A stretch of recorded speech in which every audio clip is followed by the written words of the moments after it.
Hello, I'm Philip Stoten. I'm here at CES in Las Vegas, and I'm joined by Pom on the Audi booth. Pom, thanks for talking to me. You made some news here because you actually bought a car here without a driver in it. How have you done that, and why have you done that?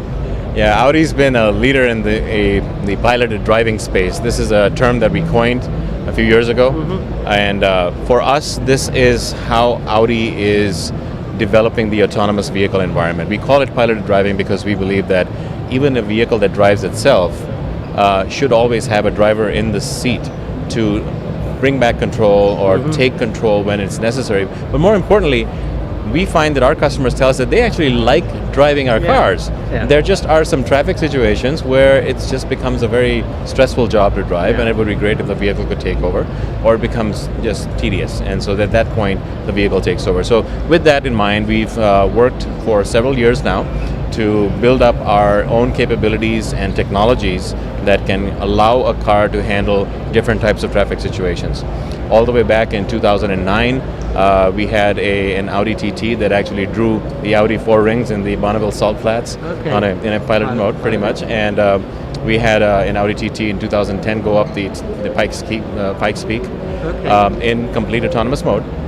In 2013, we made history here at CES by bringing in two types of use cases in piloted driving, one being the traffic jam assist, where if the car's in a traffic jam situation, it allows you to let it go into piloted mode. Exactly, you sit back and relax, and when the traffic clears, the car can let you come back in control.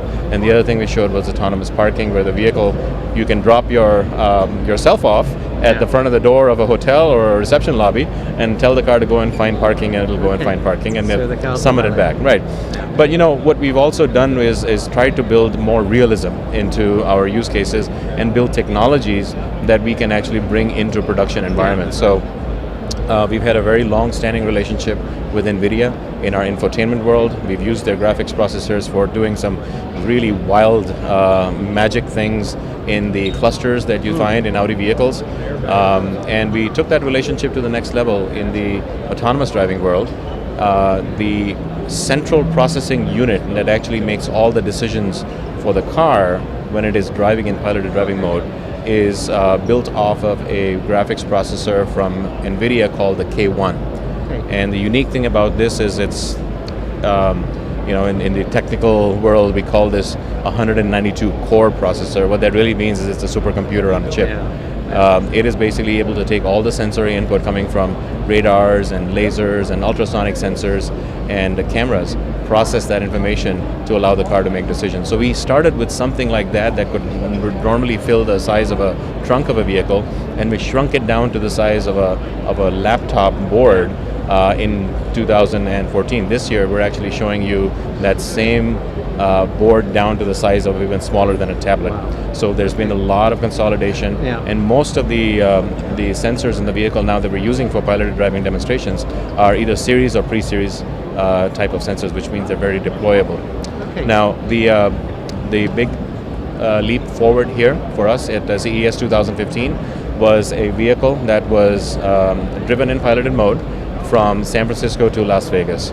We had media sitting behind the wheel. We gave them some training of a few hours to understand what to do, how the vehicle can be put into piloted mode, how it actually tells you to come out of piloted mode, if it senses a situation, or if it wants you to come out of piloted mode. And with that, they were behind the wheel. And what we found is a lot of the media have expressed surprise at how normal it felt to be in that situation. Now this vehicle was able to not only drive on a highway in its lane, it actually could maneuver itself across lanes. So overtake cars, it actually is able to sense traffic around it and move along with that. So all of this is being done by decision systems that are built into the car completely autonomously in the vehicle. Yeah, and what's really important is you're taking into account the feelings, the emotions of the driver, because buying a car, driving a car is a very emotional experience. It's not a purely logical experience. Otherwise, we wouldn't be buying these prestige, aspirational vehicles. The other thing that we're seeing there is we're seeing the consumer world collide with the automotive world, and that's become really, really significant. Is that a challenge for you in terms of the way you develop, the way you bring stuff to market? Because in the consumer world, we're used to everything very, very fast, very, very immediate. in the automotive world, we're used to waiting a bit longer for our new models. Yeah. How does that work in terms of development? So what we recognize very early on is if we were to stay competitive in this space, you can't just introduce one innovation one year and then the next one comes 5 to 10 years later. We have to keep up with the pace, and the pace is typically 1 to 2 years in the consumer electronics world. So with that in mind, in about 2012 we introduced a concept called the modular infotainment platform, where we take all the technologies that move at consumer electronics lifecycle and we package them into a single board, which we call the multimedia extension board. Okay. So this is things like the graphics processor, voice recognition, wireless services, and things like that change very quickly.